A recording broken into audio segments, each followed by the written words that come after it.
Shalom daholotsika dia mino aho fa hazavà daholotsika, mino aho fa samy miaina famindrapona ambany fahasoavana miaraka faliana amin'Andriamanitra. Dia amin'izao fotoana izao moa dia isaoko aloha voalohany indrindra Andriamanitra mbola nanome fahafahana anahy hanao an'izao partage izao antsika tsirairay avy a. Dia azahoany izay tokony hajaina dia mankasitraka sady manaja ny mpampon'Andriamanitra izay nanome sehatra mba ahafahako manao an'izao partage izao aminareo. Dia voalohany indrindra aloha dia andaontsika rivavaka satria tsy tiako izany dia amin'ny tenako tsy tiako izany dia amin'ny fahatakarako ataoko olombelona fa aoka amin'ny fanahin'Andriamanitra mihitsy ny akasehatra eto androany. Dada amin'izao fotoana izao dia mivavaka, dada misaotra anao aloha voalohany indrindra noho ny tombontsoa mbola omena ho ahy mbola ahafahako manatanteraka an'izao partage izao a.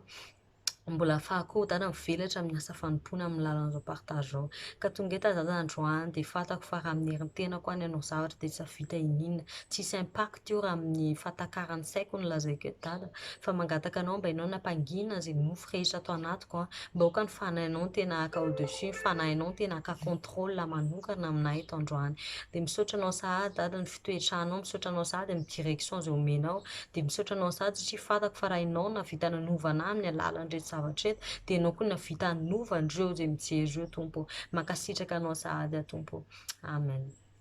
Dia amin'izao fotoana izao dia tsy ho ela moa za fa 15 minutes no omena anahy. Dia ny amiko manokana mandritra n'ity confinement ity dia ny zavatra nangatahako amin'Andriamanitra dia ny famangina manokana aminahy. Izany hoe ny amiko izany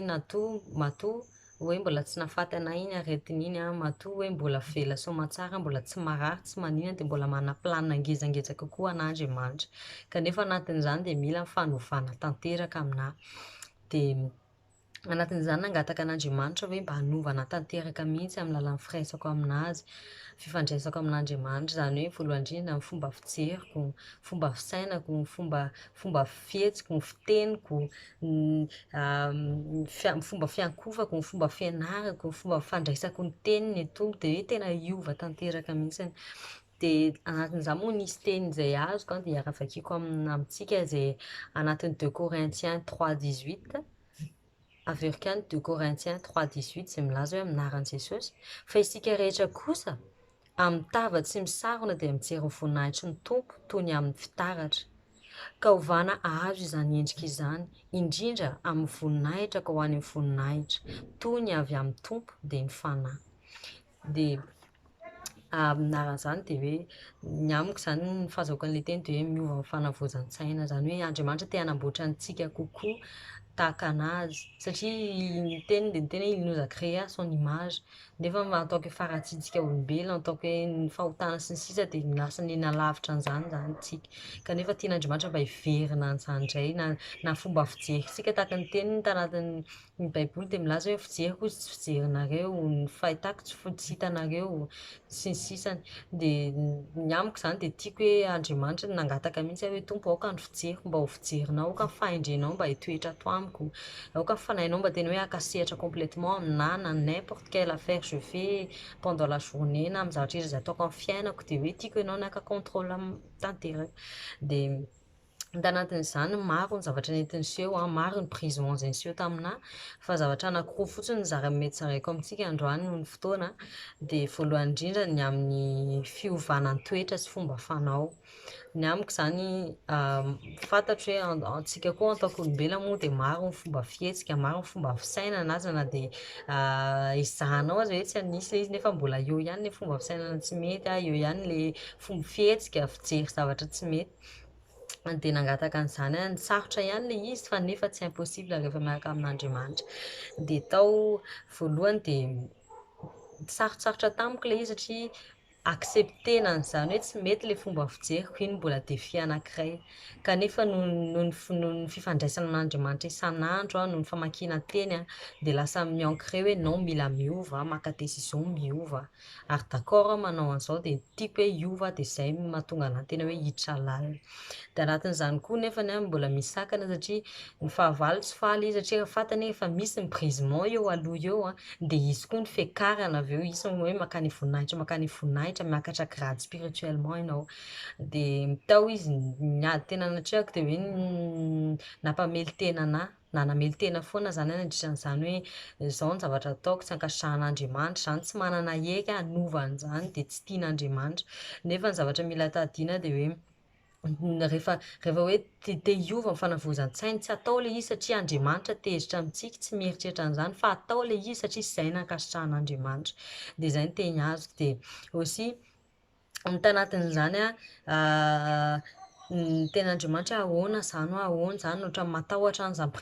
brisement zany nefa nolazainy nambaran'Andriamanitra tamiko de hoe aza matahotra ianao miova fa matahora mijanona comme tu es zany hoe aza matahotra mamy fanavozan-tsaina fa matahora hoe mijanona ohatran'izao foana ianao satria tokony misy brisement vao izy fiakarana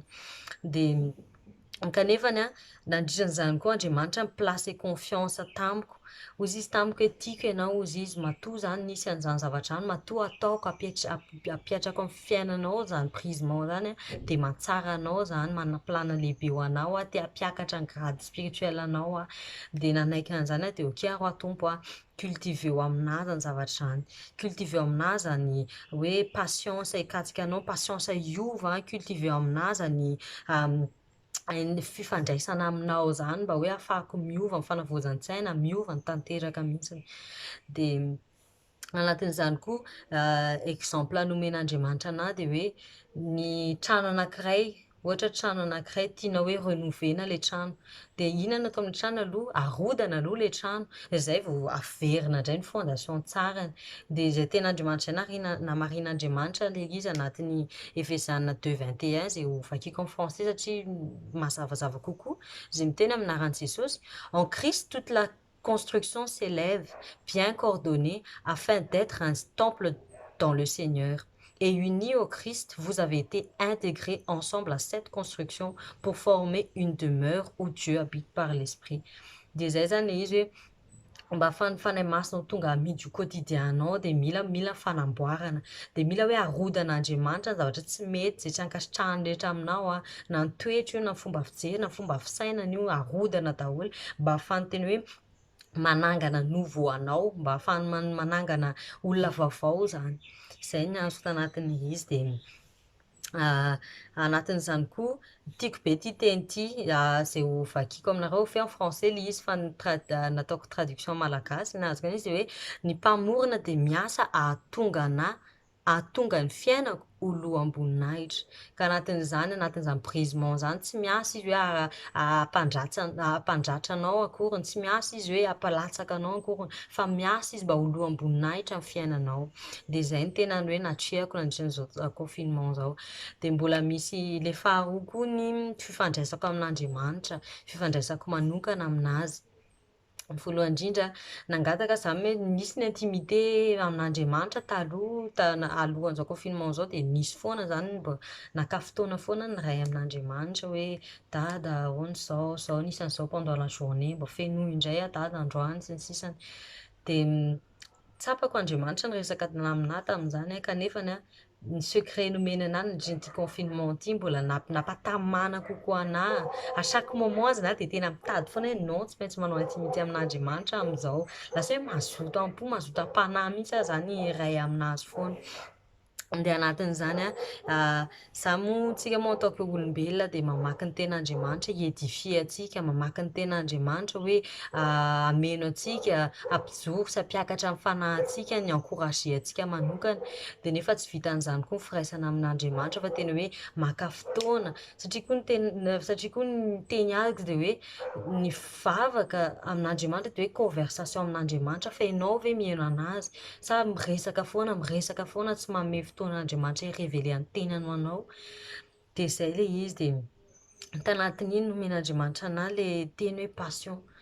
zany hoe rehefa mitady anazy de tsy hoe vita zao vavaka zay de vita de mahazo tena de vita eo non fa miandry anazy tahaka ny naka exemple hoe passion du Christ nanina no passion de namoy ny fony izy namoy ny vatany namoy ny ainy izy ho atsikany de ohatran'izany koa rehefa hitady anazy tsika ohatra ny exemple azoko tamin'izay de hoe ohatra hoe tsika moa samy manana zanaka enfin maro amintsika manana zanaka imagine fotsiny hoe mpangalatra naka ny ahoana fiteny an'izany mpangalatra zany tsy haiko ny fitena zany amin'ny teny gasy azafady, hoe maka ny zanakao izy de mandeha. De hitanao le izy de anao ve hijanona ohatran'izao fotsiny, non hiazakazaka ianao juska azonao iny zaza iny, tena mihazakazaka namoy fo hamoin'iny ianao andeha haka an'iny zanakao iny.